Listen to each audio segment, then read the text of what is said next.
Beata Huayna, muy buenas noches. ¿Cómo estás? ¿Cómo te va? Buenas noches, Jaime. Un gusto saludarte. Te agradezco mucho que hayas venido. Eres doctora en Historia y profesora del TEC de Monterrey. Sí, de Relaciones Internacionales, efectivamente.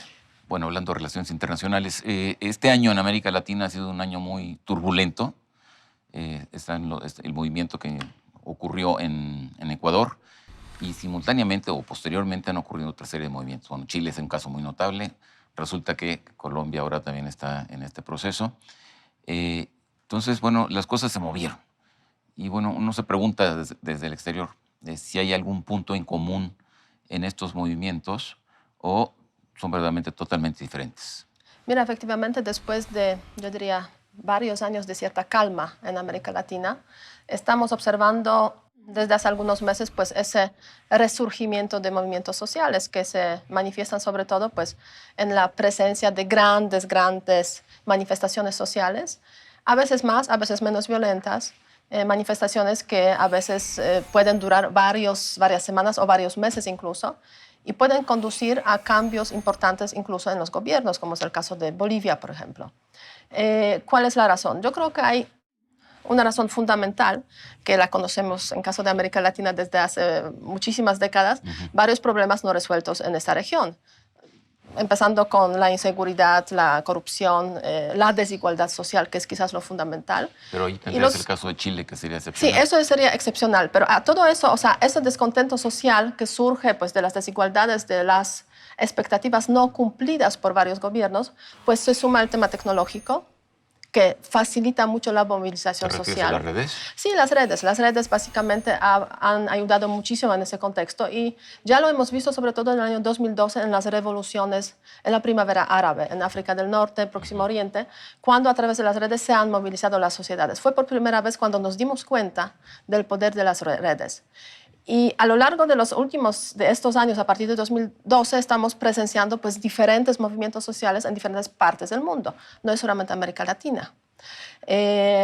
Tenemos el caso de Hong Kong desde hace varios meses. Pero ahí, bueno, está todo el asunto chino y el Sí, asunto de la libertad. ¿No? Se puede decir, cada región, cada caso tiene sus particularidades. En el caso de América Latina, pues la particularidad es la desigualdad social y la incapacidad de los gobiernos de cumplir con las expectativas y las promesas. A ver, para hilar sobre tu argumento, entonces, por ejemplo, pero si uno compara Bolivia con Chile, bueno, creo que Bolivia ha tenido una tasa de crecimiento bastante notable. Sí. Pero de todos modos supongo que las desigualdades bolivianas no tiene nada se puede decir comparación. De hecho, Chile pues, es un caso ejemplar en América Latina, quizás junto con Costa Rica, caso ejemplar donde pues, la economía se ha transformado muchísimo en sentido positivo, pues las sociedades tienen un nivel, digamos, de bienestar bastante alto comparando con el resto de la región. La democracia es ejemplar, ha vivido su transformación democrática a partir de los años 90 de forma bastante buena y bastante y bien evaluada, ¿no? Pero bueno, los chilenos pues llegan a cierto, se puede decir, nivel de vida y también quieren más, ¿no? Las expectativas de la sociedad es el tema fundamental y cómo los políticos también están jugando con esas expectativas, a veces quizás prometiendo demasiado. Por otra parte, pues también no queremos como ciudadanos compararnos con los otros que quizás viven mejor, queremos compararnos siempre con los que viven mejor, ¿no? Entonces, en ese sentido hay un trasfondo social muy importante, hay un trasfondo también psicológico, se puede decir, de individuos, de nosotros como ciudadanos, como individuos, que no necesariamente tenemos que entender todos los procesos complejos por ahí hay un, que están ocurriendo, digamos, desde el punto de vista político, económico, social. Así como lo estás describiendo, lo que, bueno, me parece sería que en estos tiempos el crecimiento de las expectativas de la población avanza o... Sí, de forma se puede decir, exponencial y no coincide con lo que pueden hacer los gobiernos, o sea, con las promesas que hacen, que normalmente pues, no cumplen con esas promesas. Pero eso nos ¿no? condenaría prácticamente a todos los países a entrar a finalmente, en un momento u otro, a entrar en este proceso, digamos, de rebeliones sociales, sí, ¿no? de rebeliones sociales de la crisis y la verdad es que yo creo que estamos entrando prácticamente en cada región del mundo en esa fase. Veamos Europa, o sea, se puede decir una región envidiable para muchas otras regiones desde el punto de vista del bienestar social, del desarrollo social, de los ingresos per cápita, los ingresos reales que tienen los ciudadanos europeos, ¿y qué estamos presenciando? El Brexit. Los británicos deciden salirse de la Unión Europea porque no están contentos con ese tema de pues, que les quiten un poco de soberanía en el contexto de la organización de la Unión Europea. Ahora, un elemento que parece común a todo esto es el enorme desprestigio de la clase política, de los partidos políticos, ¿no? Sí. Digo, no sé si en todos los casos exactamente igual, pero sí parece haber como una nota general una gran inconformidad con la clase política. Sí, eso es un rasgo característico, sin ninguna duda, de los procesos políticos que estamos viviendo en los últimos años, sobre todo, prácticamente en todos los países democráticos, o sea, donde hay elecciones. Y sí, el desprestigio de la clase política que durante muchas décadas ha vivido prácticamente de hacer promesas, pero no necesariamente pues, cumplir esas promesas. Ha vivido también con una dinámica de la lucha de confrontación política, el gobierno y la oposición, con realmente batallas a veces muy fuertes en los discursos y este juego político a veces sucio. No han cumplido ni los de la derecha ni los de la izquierda. Y en ese sentido, pues se genera un marco muy propicio para los movimientos populistas o para los discursos populistas. Y por el otro lado, y a todo eso, yo diría un elemento más que, porque todo eso, yo diría, empezó un poco en Europa, ¿no? Estados Unidos, Europa, a raíz de la crisis económica que hemos vivido, ya casi se nos olvida, hace más o menos 10 años. O sea, en 2008, 2010, una crisis muy profunda que afectó muchísimo a las bases de la sociedad, las bases económicas del mundo, digamos, más desarrollado, y eso pues tiene sus resultados hoy en día. Ahora, bueno, no sé si es un elemento que compartes, pero aparentemente también una característica de estos procesos es que no hay una especie de entidad, digamos, social, no son los obreros los que se levantan Sí. de repente, ¿no? Sino son múltiples sectores de la sociedad los que se movilizan de manera... pues no sé, pueden ser los indígenas, por ejemplo, en Bolivia. Sí, efectivamente. Pueden ser los estudiantes en Chile o también parte de los indígenas, pero no es una especie de sujeto homogéneo y que se identifique también como una especie de representación política, ¿no? Es como una protesta. Bueno, en el caso de Francia tuvimos los chalecos amarillos durante varios meses. Pero ahí hay es un sector de la población que está como muy marginado, ¿no?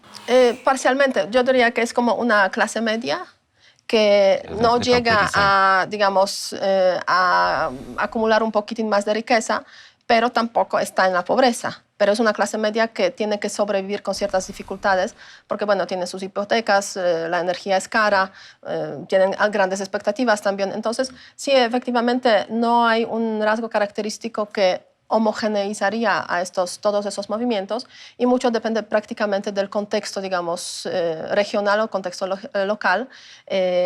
Puede surgir tanto, ese tipo de manifestaciones pueden surgir o surgen tanto contra los gobiernos de derecha como contra los gobiernos de izquierda, tanto en los países democráticos como incluso en los países autoritarios, como es el caso de China y Hong Kong. Pero la verdad es que hay esa fase de efervescencia social que estamos viviendo. Pero en el caso de Hong Kong, ¿no te parece que hay una característica que es muy notoria, que es el hecho, pues, que es una sociedad de mercado y, bueno, con un nivel democrático bastante visible?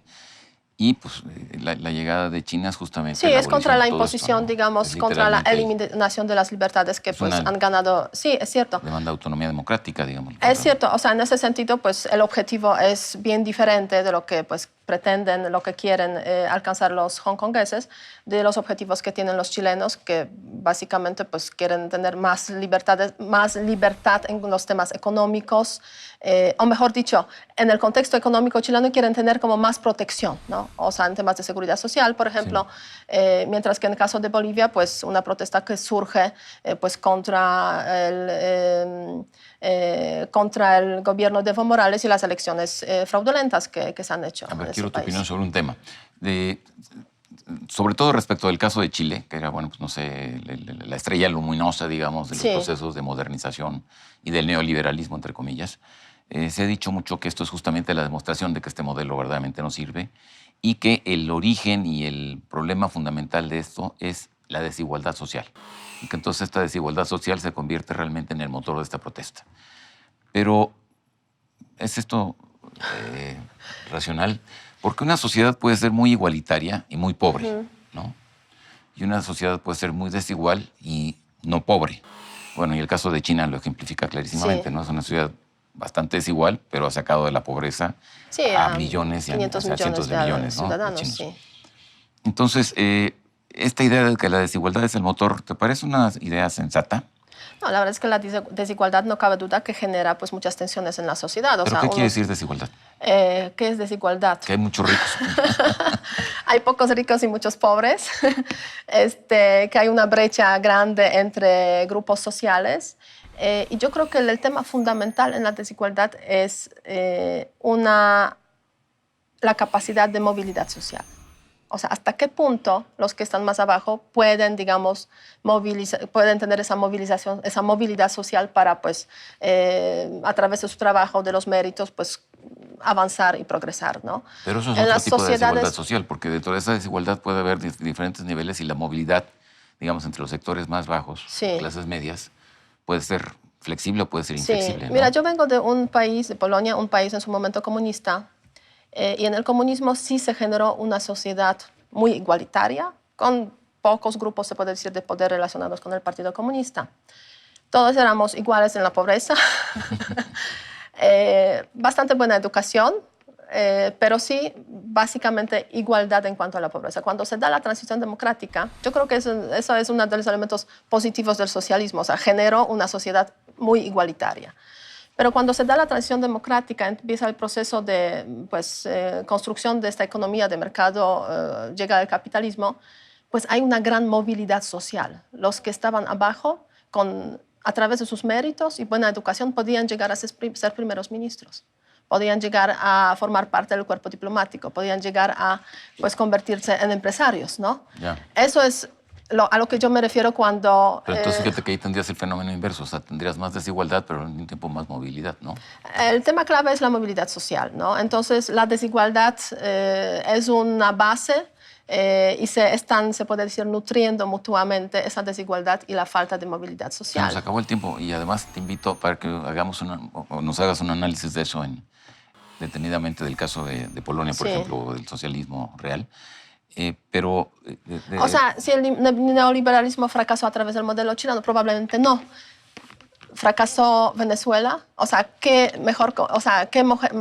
modelo escogemos mejor? ¿Dónde nosotros como ciudadanos preferíamos vivir? ¿En Chile o en Venezuela? ¿Tú dónde preferirías? Yo, en Chile, obviamente, porque hay mejores posibilidades en cuanto a, digamos, a la vida diaria, el acceso a diferentes servicios. Bueno, yo aún lo dudo. Y hay movilidad social también posible, ¿no? Si uno se esfuerza y a través de mérito puede conseguir pues, los trabajos en los que sueña. Mientras que Venezuela pues, en este momento está pues, básicamente en una crisis profunda humanitaria y regional además. Dije que lo dudo, pero no es cierto. Yo también preferiría Chile o en todo caso México. Oye, pues te agradezco mucho. Muchísimas gracias. Y te invito de veras a que hagamos un encantada. programa sobre la desigualdad y la movilidad. Me parece muy interesante. Muy bien. Muchas gracias. Gracias. Gracias. En Contexto, buenas noches. Hasta la próxima semana.